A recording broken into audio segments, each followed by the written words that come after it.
ನಶೆಯಲ್ಲಿ ಗಲಾಟೆ, ಗಪ್ಚುಪ್ ಆದ ಆರಕ್ಷಕ ಇಲಾಖೆ. ಕುಡಿದ ಮತ್ತಿನಲ್ಲಿ ವಿದ್ಯಾರ್ಥಿಯ ಮೇಲೆ ಮಾರಣಾಂತಿಕ ಹಲ್ಲೆ. ಬಾರ್ ಒಂದಕ್ಕೆ ನುಗ್ಗಿ ವಿದ್ಯಾರ್ಥಿಗಳ ಮೇಲೆ ಮನಸ್ಸೋ ಇಚ್ಛೆ ಹಲ್ಲೆ, ವಿಡಿಯೋ ವೈರಲ್. ಮೈಸೂರಿನ ಕೆಆರ್ ನಗರದಲ್ಲಿ ಗರಿಗೆದರಿದ ರೌಡಿಸಂ, ಕ್ರಮ ಜರುಗಿಸಲು ಹೆದರೋದ್ಯಾಕೆ ಖಾಕಿ ಪಡ. ಕೆಆರ್ ನಗರದಲ್ಲಿ ಕಾನೂನು ಸುವ್ಯವಸ್ಥೆ ಸಂಪೂರ್ಣ ವಿಫಲ, ಮೌನಕ್ಕೆ ಶರಣಾಗಿದ್ಯಾಕೆ ಎಸ್ಪಿ.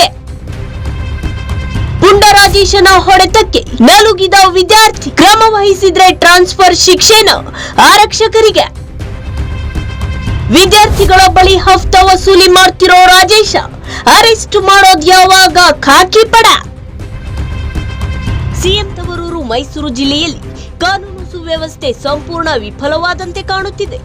ಜಿಲ್ಲೆಯ ಕೃಷ್ಣರಾಜನಗರದಲ್ಲಿ ಎಣ್ಣೆಯ ನಶೆ ಏರಿಸಿಕೊಂಡ ಪುಂಡರು ಸಿಕ್ಕ ವಿದ್ಯಾರ್ಥಿಗಳ ಮೇಲೆ ಹಲ್ಲೆ ಮಾಡಿ ಹಣ ವಸೂಲಿ ಮಾಡುತ್ತಿದ್ದಾರೆ ಎಂಬ ಆರೋಪಕ್ಕೆ ಸಾಕ್ಷ್ಯವೊಂದು ದೊರೆತಿದೆ. ಮೈಸೂರು ಜಿಲ್ಲೆ ಕೆಆರ್ ನಗರದಲ್ಲಿ ಪುಂಡರ ಹಾವಳಿಗೆ ತಾಲೂಕಿನ ಮುಗ್ಧ ಜನತೆ ನಲುಗಿ ಹೋಗಿದ್ದಾರೆ.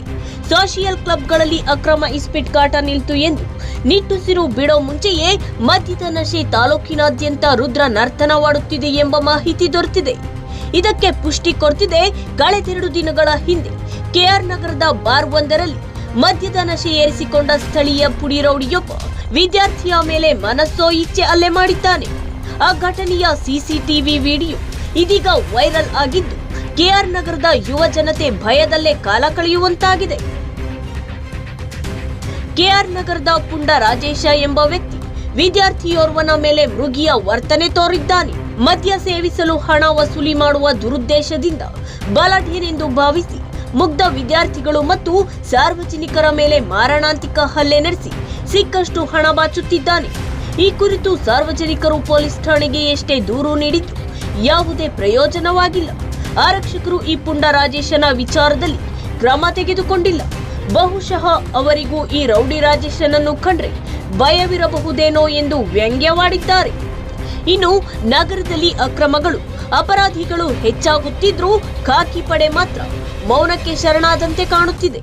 ಇದುವರೆಗೂ ರಾಜೇಶನನ್ನು ಯಾರೂ ಬಂಧಿಸಿಲ್ಲ. ಕನಿಷ್ಠ ಪಕ್ಷ ಅವನನ್ನು ಕರೆದು ವಿಚಾರಣೆ ಮಾಡುವ ಕೆಲಸವನ್ನು ಮಾಡ್ತಿಲ್ಲ. ಎಲ್ಲರೂ ಸೈಲೆಂಟ್ ಆಗ್ಬಿಟ್ಟಿದ್ದಾರೆ ಎನ್ನುತ್ತಾರೆ ಸ್ಥಳೀಯರು. ಈ ಕುರಿತು ಪೊಲೀಸ್ ವರಿಷ್ಠಾಧಿಕಾರಿಗಳು ಸಹ ಕ್ರಮ ವಹಿಸಿದ್ದಾರೋ ಇಲ್ವೋ ಗೊತ್ತಿಲ್ಲ. ಘಟನೆ ಬಗ್ಗೆ ಯಾರೂ ಸಹ ಮಾಹಿತಿ ನೀಡ್ತಿಲ್ಲ. ಬಹುಶಃ ಈತನನ್ನು ಕಂಡ್ರೆ ಖಾಕಿಯೂ ಸಹ ಭಯ ಪಡ್ತಿರಬಹುದು ಎಂದು ಅಲ್ಲಲ್ಲಿ ಗುಸುಗುಸು ಎನ್ನುತ್ತಿದ್ದಾರೆ. ಈ ಸುದ್ದಿ ಬಿತ್ತರವಾದ ಮೇಲಾದ ಎಚ್ಚರವಾಗುತ್ತಾ ಆರಕ್ಷಕ ಇಲಾಖೆ ಎಂಬುದನ್ನ ಕಾದು ನೋಡಬೇಕಿದೆ.